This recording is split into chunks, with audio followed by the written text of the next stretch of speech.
Okay, gents, let's now focus on the relegation situation in the Premier League. My word, it's so tight at the bottom of the table. We have Leeds in 18th. They're obviously in the final relegation spot. Watford and Norwich are already gone. Then we have Burnley in 17th and Everton in 16th. And there's just 2 points between Everton and Leeds. Lads, who are we picking to go down and why? Because I cannot work this out because Everton and Burnley both have a game in hand over Leeds.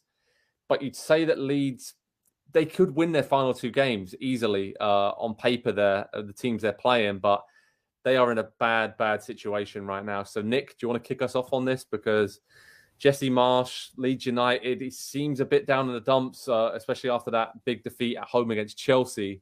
It's not his fault, I don't think, that Leeds are in this situation, but they're running out of time, aren't they?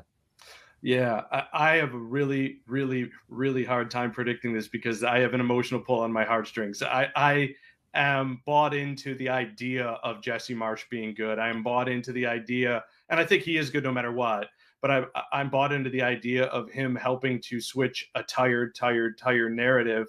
And there's nothing more than I hate in soccer when a manager gets absolutely pelted for something that is largely beyond his control.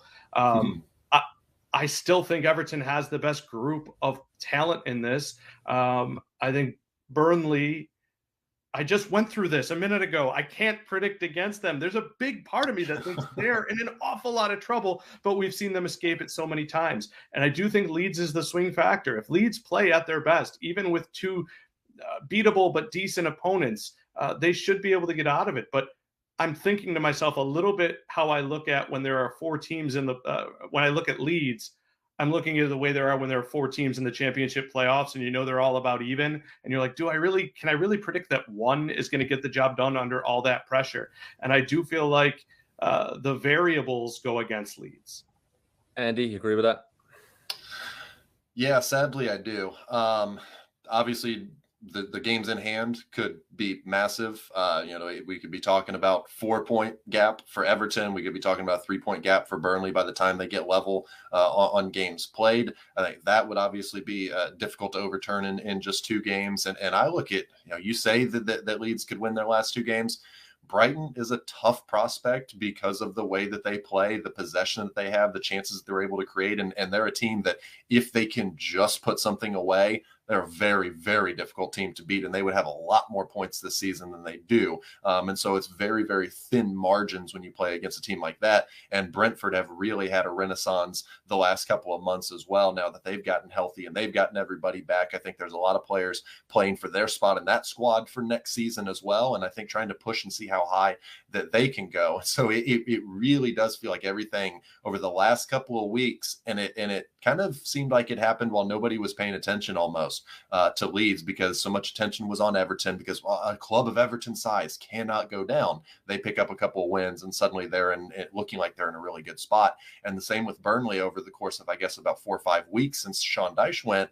They have picked up enough results that people have kind of forgotten about what's going on at Leeds and the results that they're having. They've not played poorly, I don't think, in any of those games, but they've just not been able to get results when they needed them the most.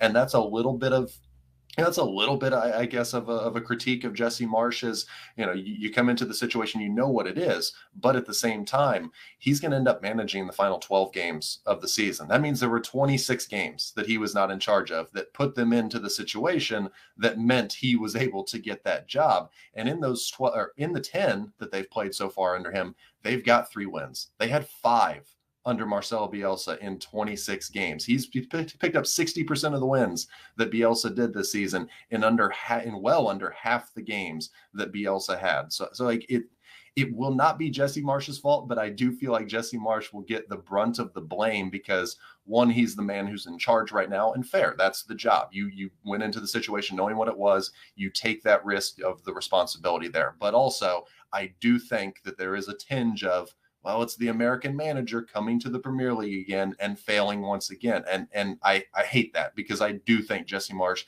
is a really good coach. I do think that he's got great ideas. I do think that he connects with players on a level that's a little bit different maybe than some managers do. And it looks a little bit odd maybe to some outside of the U.S. especially. But I think if you give him, one, a transfer window, 2, a preseason, 3, a full season to work with the team and get his ideas across, because he's really not been able to do that. You get thrown in 3/4 of the way through the season, 2/3, and say, hey, keep us up, keep us in the toughest league in the world. You don't have a lot of time to work on stuff. And so I think he can be a success in the Premier League at Leeds, especially because I think it's a great fit. I just don't know that we're going to get to see that.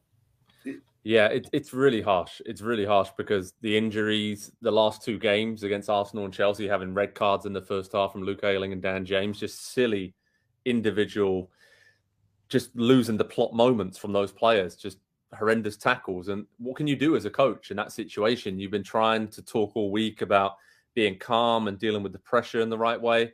And then Leeds, it almost seems to me the players, the connection with the fans and with the coaching staff, and it seems like the players just almost want to win too much. That sounds silly, right? But you know how sometimes it's you have to be in the moment and be focused and just play the normal game. I feel like, having been to Ellen Road, the atmosphere is one of the best I've ever witnessed and been part of in football. I feel like that's been a little bit too much for these players to handle at times, and they just never really expected to be in this situation. But you look at the injuries. Calvin Phillips has missed most of the season. Patrick Bamford missed most of the season. The defensive injuries, once again, have piled up at exactly the wrong time. But Jesse Marsch had the big wins against Norwich and Wolves in particular, and even the one at Watford. And I feel like maybe that was a false sense of security for this squad. A little bit, they thought they'd got enough points and they were already starting to look at mid-table. The results haven't been good. They always had those tough games coming up. And it's just really unfortunate, like you said, because the American narrative, the angle of the US coach has come in again and failed.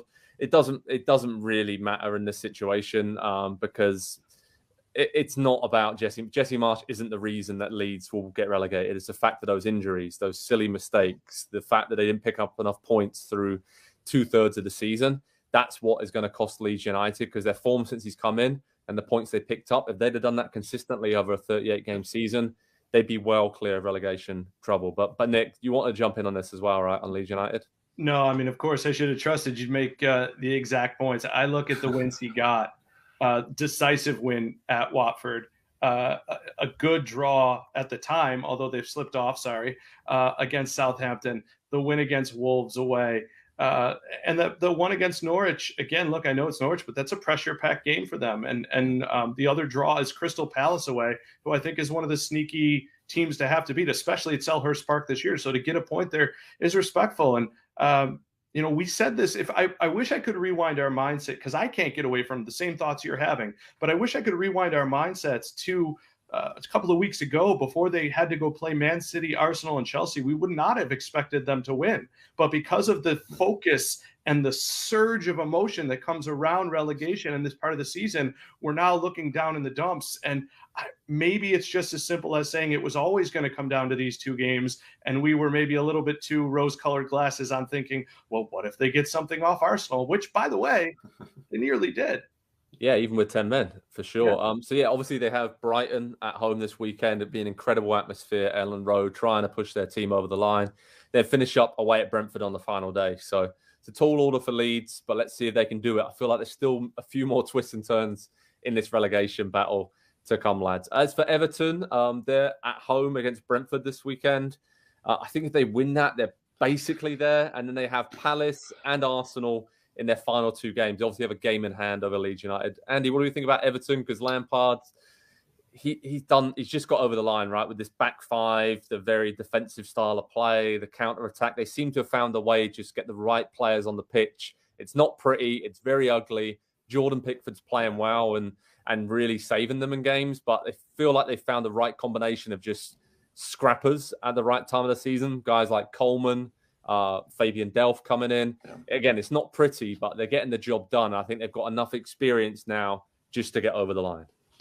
You say not pretty, I'll say ugly. It's been tough to watch them, but it doesn't matter, especially at this point of the season when you need points the way that Everton did, the situation that they were in. You'll take them however you can get them. I think the fact that they beat Chelsea, they beat Leicester in back-to-back games, probably a pretty good indicator that things are finally, and it took a while. It really, really took a while. And we just got done talking about Jesse Marsch taking over a team about the same, close to the same point of the season as Frank Lampard went in there at Everton, and we've seen how long it's taken him, a poster boy Frank Lampard to figure things out there. If we can extend, I think, the same kind of patience and time for everyone, I think that probably would make sense. But yeah, Everton, they have clearly the most talent of anybody down there. It's always been a question, though, of how have they assembled that talent? How have they built that squad? Does it fit together? And do they have a manager who knows how to use that? And I think Frank Lampard, he came in and he said, oh, we're going to try and play really attacking. We're going to try and be really entertaining. And because they do have a lot of good quality attacking midfielders. They've got Dominic Calvert-Lewin,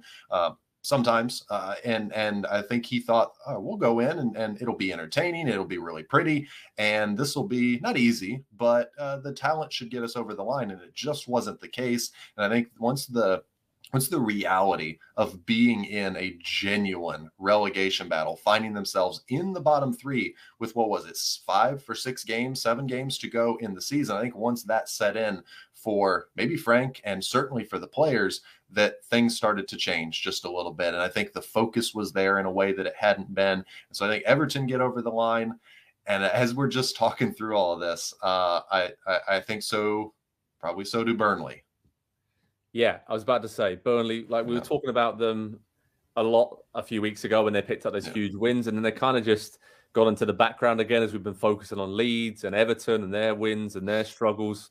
Now, I mean, they have Tottenham away and Aston Villa away in the next 2 games, and then they host Newcastle on the final day of the season. That's a really tough 3 games for Burnley there. I feel like they are going to stay up, though. I feel like it'll just be between them and Leeds. That said, though, again, I could see Everton losing at home to Brentford and then maybe Leeds beating Brighton this weekend. And then we're in a difficult situation again to try and figure out who's going to stay up and who's going to go down. But Nick, what do you think about Burnley? What do you think about Leeds? What do you think about Everton? Do we think Leeds, that's it for them now? Do you think they're... No, I don't. No, you don't? No, I don't. Again, I'm not picking against Burnley out of principle, but I think they're in the worst situation. I really do. We just saw them lose to a team that they're going to play in a week 3-1 at home. So I really don't think that's the case. Everton, the reason I think that they're fine is that Frank Lampard has finally approached this from a sense of, I think every player, who isn't a manager yet, looks at top teams and top talent and thinks, well, I would not play negative football. I'm going to go in there and I'm going to play attractive football.